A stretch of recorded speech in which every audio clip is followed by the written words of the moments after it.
In today's gospel, we see a classic scenario that Christ is regularly encountered with throughout his service. So Christ performs a miracle. The Pharisees ignore that the miracle happened, and they more focus on how the law was broken. And so these generally make me shake my head, but it's interesting because they rarely deny the fact that the miracle even happened, right? They always acknowledge that the miracle happened. They know it's true, it's fact. But what they do is that they just don't like how the miracle doesn't flow with what they've learned or what they were taught with. That's their issue. It's not whether Christ actually healed or not. So he healed, but it was on the Sabbath. So that's what we're going to focus on, right? So with today's events, a very powerful statement was made by Christ. He says in the gospel today, in the Gospel of Matthew, he says, "Every kingdom divided against itself is brought to desolation, and every city or house divided against itself will not stand. If Satan casts out Satan, he is divided against himself. How then will his kingdom stand?" And this is generally a verse that we use whenever we want to bring unity and unite with one another. And it's honestly one of my favorite verses from the gospel.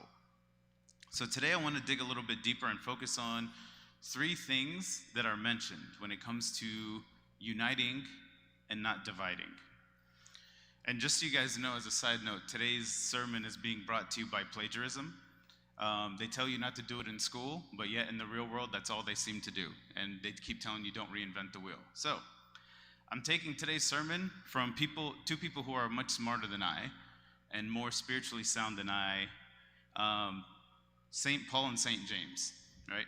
So in today's Pauline and Catholic, thanks to the inspiration of the Holy Spirit, the apostles lay out a clear foundation for what's needed for a solid house and how to avoid the cracks.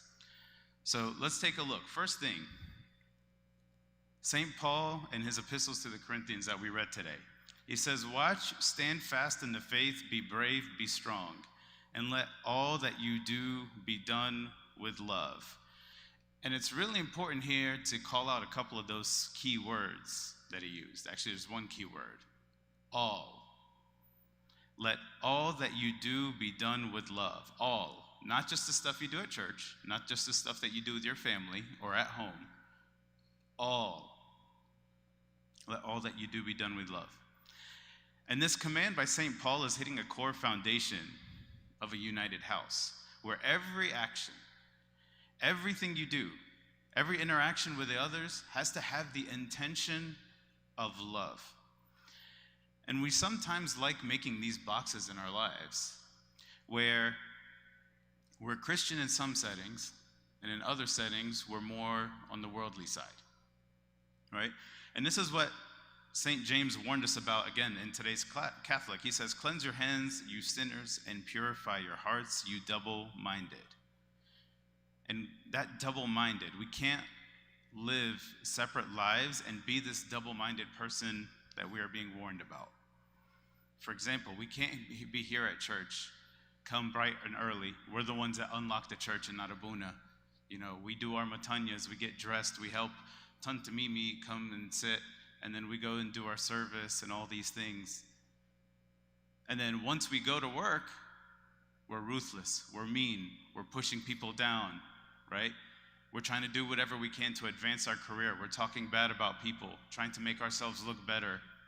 We're basically doing the exact opposite of what we are taught here in church, right? Or we get on social media and we start judging other people and start getting jealous in our hearts and being envious, right? So this situation is actually what is called being your own personal house divided, right? Your heart and your intentions are divided because you're acting one way with different intentions in a different heart in one setting or with one group of people, and somewhere else you're acting completely different. And to be clear, Christ said, "A house divided against itself cannot stand." So we need to be clear. I'm not saying we have to be perfect or that we cannot sin, because we know that's what the struggle of this life is about. But we need to be in an active spiritual warfare, which is leading us to our next point. So our first point is that let all that you do be done with love. Our next point, St. James. He mentioned in his epistle a very famous verse that you all know very well. It says, therefore, submit to God, resist the devil, and he will flee from you.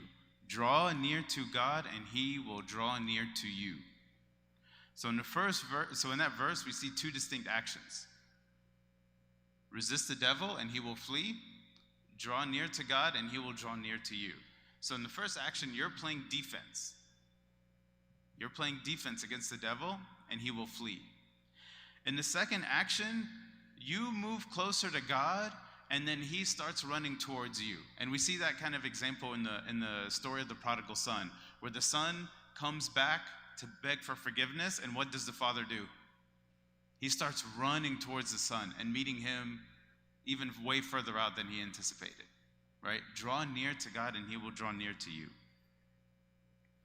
So what's important today is looking at our theme of the divided house.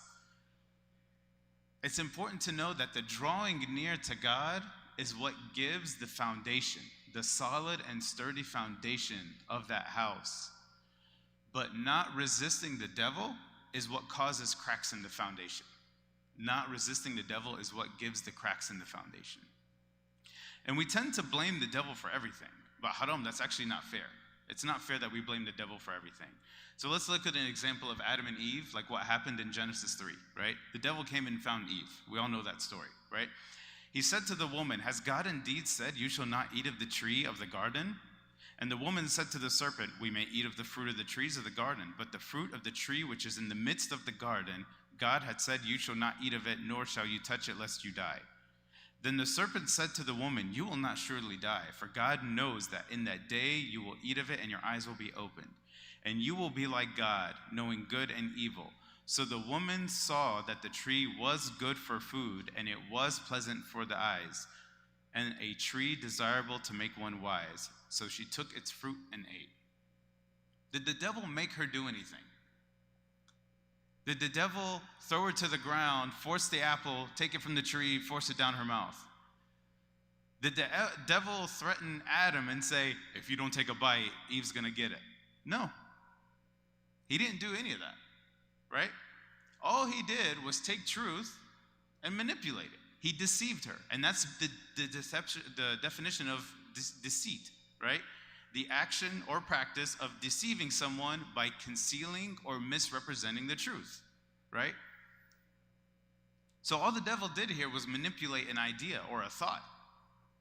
And then it snowballed from there.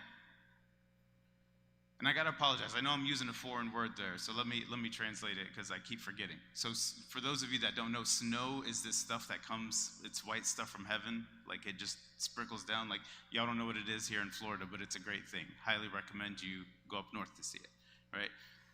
But back to the point. I truly believe in this day and age, the devil is not actively working, right? We as humans are the ones that are working. And we have to be aware of that, right? The devil came, he came and deceived someone, influenced someone, and then we're taking it from there, right? He did something similar to what he did with Adam and Eve, and then the rest of Adam and Eve's actions, we took from there. We have to make sure that we are actively fighting the spiritual warfare, that we are actively resisting the devil. Okay? We do not want the devil one day to wake up, stretch, get ready to cause some havoc. He comes to clock in, and then he looks and sees, oh, they're still fighting? Oh, they're still doing all that stuff? Okay, I'm going to go take a day off. There's nothing for me to do. We need to be able to have a constant spiritual warfare where we are being aware of what is going on through our day, our conversations, and actively resisting the devil. We do not want to be the tools of the devil. We want to be able to resist the devil. You resist the devil, you don't get cracks in your foundation. You draw near to God, you have a much better foundation to stand on. So the last thing I want to cover is a big stumbling block that holds us back from unity. St. James says in his epistle again, humble yourselves in the sight of the Lord, and he will lift you up. Do not speak evil of one another, brethren. He who speaks evil of a brother and judges his brother speaks evil of the law and judges the law. But if you judge the law, you are not a doer of the law, but a judge. There is one lawgiver who is able to save and to destroy. Who are you to judge another?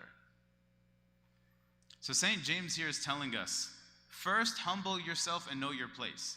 You did not create the law. You are someone who follows the law. You are a doer of the law. So don't try to be a judge or the creator. You are a follower. You don't judge. Humble yourself. Know your place, right? And then he sets that foundation before he makes this next statement. Do not speak evil of one another. And what does it mean to speak evil? What is evil, right? So if we look at the dictionary, and you guys are going to hear this a lot because I love looking at the dictionary around certain things, because there's a lot of times where we assume certain meanings, but then we miss the actual intent and points, right? Evil is defined as that which causes harm, misfortune, or destruction. So any times our words are intended to hurt someone, demean someone, make them feel bad, put them down and lift you up, that's when we are speaking evil. And this is the exact opposite that we learned from our first point of what St. Paul said. He said, let everything that you do be done with love. With love. If we're doing everything with love as our intention and our foundation, we would never speak evil of others. Many of us struggle with this sin, especially me. I want to be very transparent. I struggle with this sin very much.